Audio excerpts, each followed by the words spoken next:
Hello, YouTube. This is Don B with Truth Be Told. We have a couple stories here we'd like to share with you this afternoon. And first one is about Ashli Babbitt's husband, a 14-year veteran of the United States service. And without ado, let's go ahead and move right to it. Says Ashli Babbitt's husband goes on TV to push for an answer on who fatally shot wife in Capitol breach. Let's go ahead and play the news story here.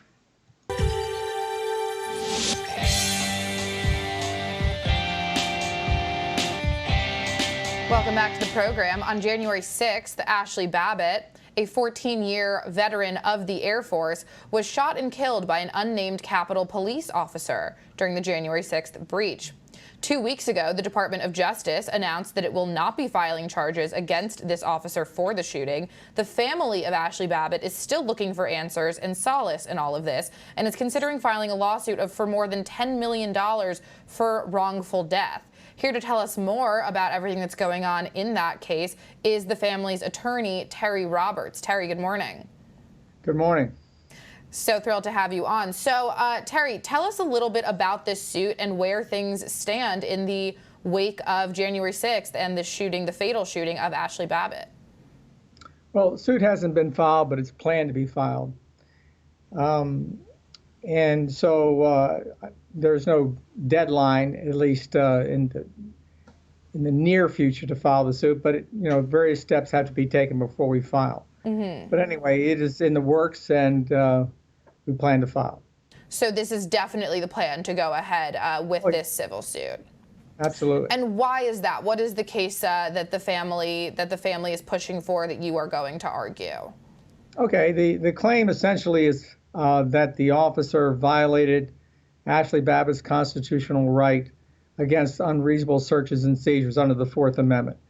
And essentially what that means is that a shooting by a police officer is a seizure. Any seizure must be reasonable under the Constitution. Mm-hmm. And the Supreme Court has interpreted the Fourth Amendment to mean that the use of excessive force in committing a seizure is a violation of that law.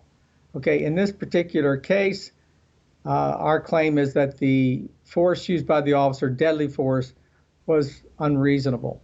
And the reason for that is that there are several, but primarily that the officer did not need to use deadly force in this particular case. Ms. Babbitt was not armed. She did not appear to be armed.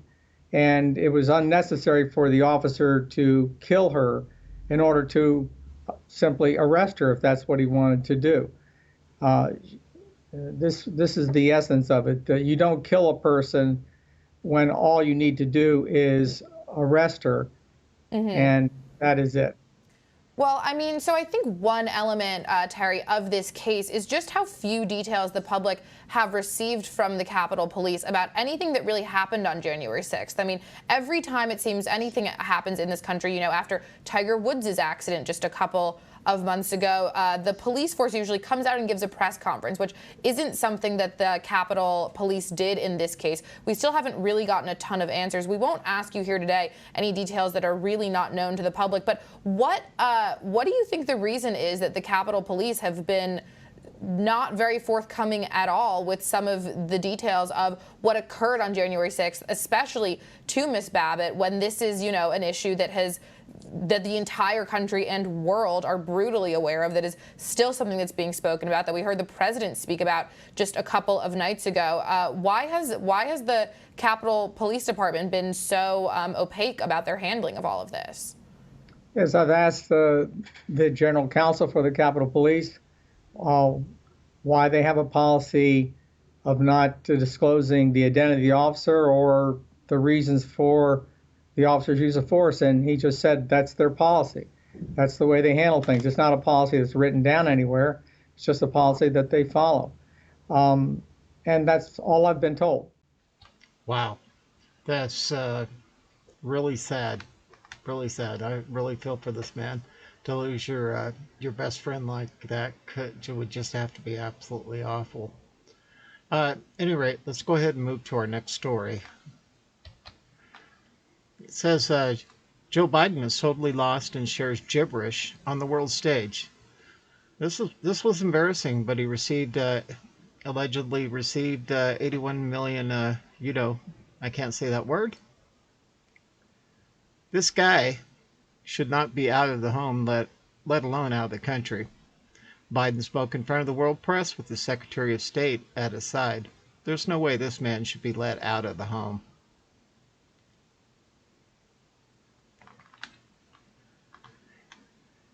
Biden shared, and I've said before, and I apologize for the didn't Jake Sullivan from the State Department inaudible.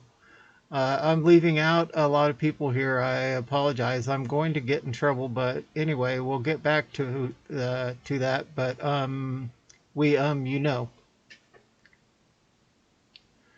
Senile Slow Joe is totally lost as he makes some remarks that make no sense in front of the world press. This is really tragic. Really, really tragic. And moving on to the last story, it says Arizona Sheriff's Office issues odd public statement on rumors of canvassers asking residents how they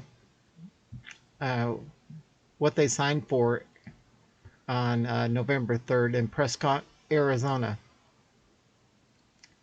The Yavapai County Sheriff's Department issued an odd public service announcement last Friday. Yavapai County Recorder Leslie M. Hoffman had received two complaints from citizens.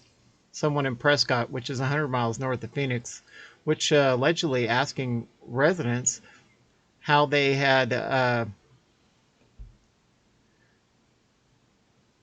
made a decision on November 3rd. Apparently, they represented themselves as volunteers for the recorder's office. It's not beneath the DOJ to use an incident like this against the Senate's current audit in Phoenix.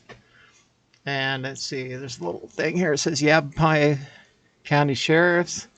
The Yavapai County Recorder's Office has received calls from concerned citizens regarding individuals knocking on their doors asking questions for a survey in our county. They are being asked if they voted, and they did. Who was they signed for? There have been instances where individuals have identified themselves as volunteers for the Yavapai County Recorder's Office and have asked who resides in the home. When asked for a county ID, they could not provide it. These people do not work for or with the County Recorder's Office. These instances have been reported to the Yavapai County Sheriff's Office, and who are concerned this type of activity may be an attempt to gain personal information for fraudulent purposes. Please be assured that the Recorder's Office will never send anyone to a residence asking survey questions, or would they ask people for personal information to include information about a candidate. Should you have any concerns or questions, please do not hesitate to call the Yavapai County Recorder's Office. Then it gives the number, and then it gives the number for the Sheriff's Office. Boy. These people, these criminals, they get out there, they just don't stop. It's only getting worse and worse and worse. I don't know about you, but I get telemarketing calls constantly, and it's just annoying as heck. They just won't leave us alone. They act like all we want to do is stand around and wait for their calls. Anyway, that's second story of the afternoon. This is Don V with Truth Be Told. We hope you enjoyed everything you heard. Please subscribe and thumbs up. Click on the bell, and that's it for the day.